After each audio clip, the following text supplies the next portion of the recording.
चुपाकाब्रा movie की कहानी के क्लाइमेक्स में हमें यह दिखाया जाता है कि एक वैज्ञानिक रिचर्ड क्वीन जो चुपाकाब्रा के बच्चे को पकड़कर इस पर रिसर्च करने के लिए ले जा रहे होते हैं। तभी चुपाकाब्रा के बच्चे का दोस्त एलेक्स इसे बचाने की कोशिश करता है और इस तरह मूवी की शुरुआत में दिखाया जाता है। वैज्ञानिक रिचर्ड क्वीन सेंट जेवियर में सुनी गई पुरानी कहानियों के अनुसार एक चुपाकाब्रा जानवर का शिकार करते हैं जो दिखने में एक कुत्ते जैसा लगता है, पर इसके पास पंख भी होता है जो उड़कर अपने शिकार का पता लगाता है। यह एक खूंखार जानवर होता है। इसके बारे में कही गई शक्तियों को आजमाने और इस पर रिसर्च करने के लिए इसका शिकार करते हैं। अचानक एक पुरानी खदान में चुपाकाब्रा का बच्चा मिलता है, पर इसे जैसे ही पकड़ने वाले होते हैं इसकी माँ यहाँ आती है और इन सब से बचाकर अपने बच्चे को यहाँ से लेकर भागने लगती है। इसे भागते हुए देखकर रिचर्ड अपनी टीम के साथ इसका पीछा करने की कोशिश करता है। चुपाकाब्रा अपने बच्चे को बचाने के लिए रात के अंधेरे में दूर रेगिस्तान में कहीं खो जाती है, जिससे चुपाकाब्रा अंधेरे में भागने की कोशिश करते हुए गुजरने वाली एक गाड़ी से जा टकराती है और घायल हो जाती है। अब घायल चुपाकाब्रा अपने बच्चे को छिपाकर वैज्ञानिकों को अपनी ओर ध्यान खींचने के लिए उल्टी दिशा में भागने की कोशिश करती है। रिचर्ड इसका पीछा करते हुए फिर से इसे ढूंढ लेता है और इस तरह चुपाकाब्रा अपने बच्चे को यहीं छोड़कर हमेशा के लिए यहाँ से चली जाती है। कुछ दिनों बाद एलेक्स नाम के एक लड़के को दिखाया जाता है जो कैंसर से अपने पिता की मृत्यु के बाद 13 साल के एलेक्स पहली बार अपने बड़े परिवार से मिलने के लिए मैक्सिको जाता है, पर दुर्भाग्य से इसकी माँ अपने कामों में बहुत व्यस्त होने के कारण इसके साथ नहीं आती है। एलेक्स अपने दादा चावा के साथ जाता है जो एक पहले लिब्रे चैंपियन होते हैं। यहाँ पहुँचने पर एलेक्स कुश्ती जुनूनी कजन ब्रदर मेमो और कजन सिस्टर लूना से मिलता है। अपनी पहली रात एलेक्स अपने घर के पीछे वही चुपाकाब्रा के बच्चे को देखता है। इसे देखते ही एलेक्स डर कर चिल्लाने लगता है। इसकी चिल्लाने की आवाज सुनकर सभी लोग यहाँ आते हैं, पर एलेक्स की बातों पर कोई विश्वास नहीं करता है क्योंकि चुपाकाब्रा का बच्चा कहीं घास में छिप जाता है। फिर सुबह होते ही चुपाकाब्रा एलेक्स के हाथों को चाट रहा होता है। तभी एलेक्स जागता है और इसे देखकर डर जाता है। चुपाकाब्रा इसकी घबराहट को देखकर यहाँ से भाग जाता है। फिर जैसा कि एलेक्स को पता चलता है कि चुपाकाब्रा जैसा कोई जानवर नहीं होता, तो यह किसी को कुछ नहीं कहता है। थोड़े समय बाद लूना को पता चलता है कि दादा घर में नहीं है, तो लूना अपने दादा चावा को खोजने के लिए मेमो और एलेक्स को शहर में ले जाती है और यह बताती है कि दादा अक्सर याददाश्त खो बैठते हैं जिससे वो भटक जाते हैं। फिर बाजार में एलेक्स एक छोटा रंगीन खिलौना देखता है जो बेचने वाले इसे एक चुपाकाब्रा बताता है। फिर अचानक इन सब को सड़क पर एक बकरी के साथ आदमी दिखाई देता है जो इसके दादाजी होते हैं। यह लोग दादाजी को अपने साथ घर ले जाते हैं। इधर रिचर्ड को खेत में एक गाड़ी का नंबर प्लेट मिलता है जो एलेक्स के दादा की गाड़ी का नंबर प्लेट होता है। घर आने के बाद इसके दादा एलेक्स को एक संगीत बॉक्स देते हैं। फिर एलेक्स संगीत बॉक्स को लेकर अपने दरवाजे पर बजाता है। तभी इसे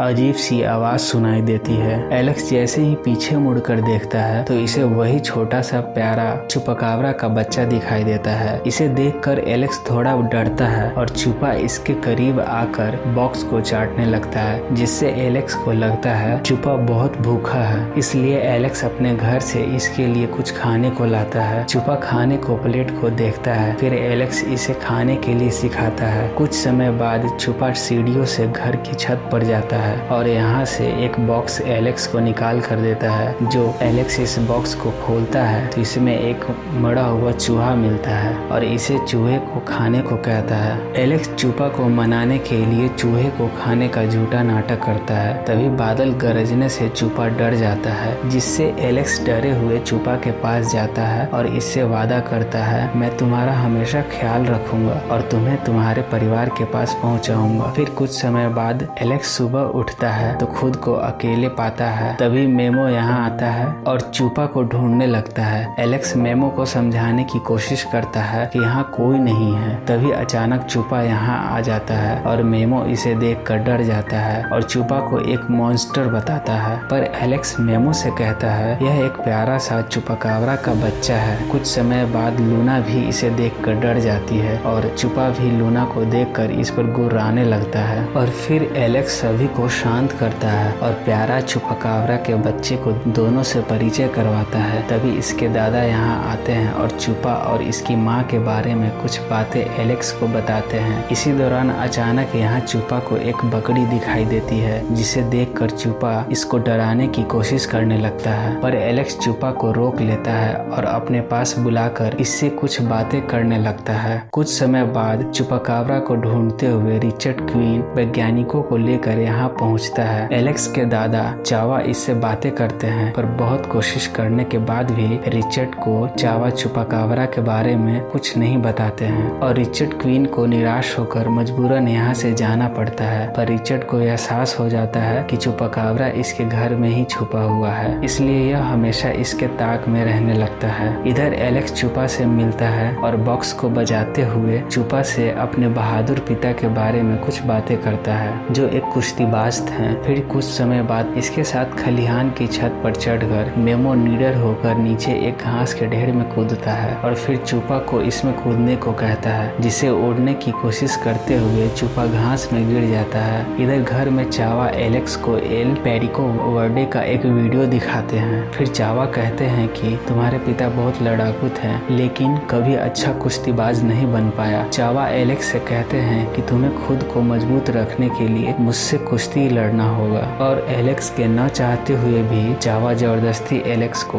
मैदान में ले जाते हैं और इसके साथ कुश्ती लड़ने लगते हैं। फिर एलेक्स को गुस्सा आता है और जोर से चावा को ढकेलता है, जिससे चावा बीमार हो जाते हैं। फिर डॉक्टर इसका इलाज करते हैं और इसे आराम करने को कहते हैं। एलेक्स अपने दादा से इस गलती के लिए माफी मांगता है। रिचर्ड चुपा को बेहोशी का इंजेक्शन देकर इसको पिंजरे में बंद कर देता है और अपने साथ गाड़ी में बैठा कर ले जाने की कोशिश करने लगता है। तभी यहाँ मेमो और लूना दोनों यहाँ आते हैं और चुपा को यहाँ से ले जाने के लिए रोकते हैं। इधर एलेक्स अपने दादा चावा को जगाने की कोशिश करता है। चावा जागते हैं, पर भूलने की बीमारी होने के कारण एलेक्स को नहीं पहचानते हैं। फिर एलेक्स चावा को कहता है, आपसे लड़ने के लिए आपका दुश्मन बाहर खड़ा है, और यह सुनते ही चावा खुद को लड़ने के लिए तैयार करते हैं और रिचर्ड के पास जाते ही छलांग मारकर रिचर्ड को कुछ दूर फेंक देते हैं। और यह सभी लोग रिचर्ड की गाड़ी में बैठकर चुपा को बचाने के लिए गाड़ी को लेकर भागने लगते हैं। रास्ते में एलेक्स अपने दादा को कहता है, आपने आखिरी बार इसकी माँ को कहाँ देखा था। फिर चावा को बताया अनुसार चुपा को लेकर यह सभी इस जगह पर पहुँचते हैं। तभी चुपा कुछ महसूस करता है और उस रास्ते दौड़ते हुए जाने लगता है। इसके पीछे एलेक्स भी दौड़ता है। फिर पीछे से चावा भी इन दोनों के पीछे जाने लगते हैं। इधर रिचर्ड भी अपने वैज्ञानिकों के साथ चुपा को ढूंढते हुए अपनी गाड़ी को सड़क पर देखते हैं। फिर कुछ दूर एलेक्स को दौड़ता हुआ देखकर रिचर्ड एलेक्स के पीछे जाने लगता है। इधर चुपा एक पुल के पास आकर बैठ जाता है और पुल के उस पार देखकर चुपा अजीब सी आवाजें निकालने लगता है। फिर इसे देखकर एलेक्स भी इसके जैसी आवाजें निकालता है। तभी चुपा उस पार जाने के लिए एलेक्स से इजाजत मांगता है। एलेक्स चुपा को गले लगाता है और फिर दोनों एक दूसरे को अलविदा कहकर चुपा पुल के उस पार चला जाता है। और एलेक्स जैसे ही यहाँ से जाने लगता है, तभी इसके सामने एक शेर आ जाता है और इस पर हमला करने की कोशिश करने लगता है। शेर के डर से एलेक्स पुल के ऊपर चढ़ जाता है। फिर कुछ समय बाद इसके दादाजी यहाँ आते हैं और शेर को डरा कर यहाँ से भगा देते हैं। एलेक्स पुल से उतरने की कोशिश करता है, पर पुल टूटने लगता है। चावा एलेक्स को बचाने के लिए पुल पर चढ़ जाते हैं। इधर चुपा चिल्लाने की आवाज सुनकर फिर से एलेक्स की तरफ जाने लगता है। तभी चुपा एलेक्स को बचाने के लिए इसके करीब आ जाता है और जैसे ही पुल टूटता है तो एलेक्स चुपा की पूंछ पकड़ लेता है, जिससे दोनों नीचे गिरने लगते हैं। तभी चुपा उड़ने लगता है और उड़ते हुए एलेक्स को बचा लेता है। एलेक्स को बचाने के बाद चुपा से सभी लोग मिलते हैं और इसे अपने परिवार के पास वापस जाने के लिए इजाजत देते हैं। पर चुपा यहाँ से जैसे ही जाने वाला होता है, तभी रिचर्ड यहाँ आते ही चुपा पर बेहोशी का इंजेक्शन लगा देता है, जिससे चुपा बेहोश हो जाता है। तभी रिचर्ड सभी को अपनी बंदूक से डराकर चुपा को अपने कब्जे में ले लेता है और यहाँ से चुपा को लेकर भागने लगता है। रास्ते में चुपा के परिवार रिचर्ड की गाड़ी पर हमला कर देते हैं, जिससे मजबूरन रिचर्ड को गाड़ी रोकनी पड़ती है और रिचर्ड गाड़ी को आगे बढ़ाने की कोशिश करता है, पर छुपा की माँ गाड़ी को आगे बढ़ने नहीं देती। फिर रिचर्ड छुपा को लेकर गाड़ी से बाहर निकलता है और इसके परिवार को बंदूक से डराने की कोशिश करता है। तभी चावा पीछे से रिचर्ड की गर्दन पकड़ लेते हैं, जिससे रिचर्ड छुपा को छोड़ देता है और चावा इस गलती के लिए रिचर्ड को उठाकर पटक देता है। छुपा अपनी माँ के पास जाता है और छुपा को फिर से परिवार में वापस आने के लिए इसकी माँ इसे स्वागत करती है। फिर कुछ समय बाद एलेक्स छुपा को गले लगाकर अपने परिवार के पास वापस जाने के लिए अलविदा कहता है। आखिरकार छुपा एलेक्स की मदद से अपने परिवार से मिल जाता है। कुछ दिनों बाद एलेक्स जब फ्लाइट से अपने घर जा रहा होता है, तभी प्लेन की खिड़की से छुपा इसे दिखाई देता है, जो एलेक्स इसे देखकर बहुत खुश हो जाता है और कहानी खत्म हो जाती है।